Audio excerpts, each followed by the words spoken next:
Hello friends, you can try চ্যানেলে তোমাদের সকলকে স্বাগত জানাই। আজকে আমি শেখাবো আই হোল স্টিচ। প্রথমে এই যে বর্ডারটা, এটা রান স্টিচ দিয়ে সেলাই করে নেব।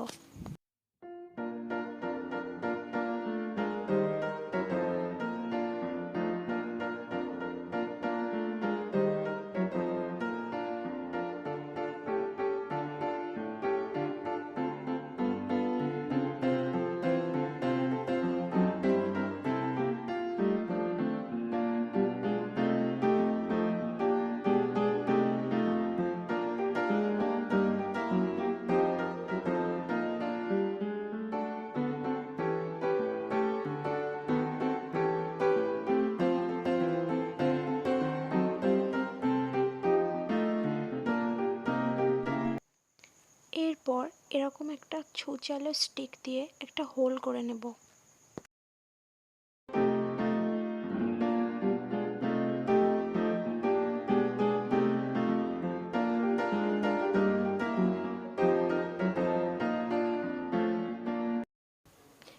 এরপর ঠিক এইভাবে পুরো সার্কেলটা কভার করে নেব।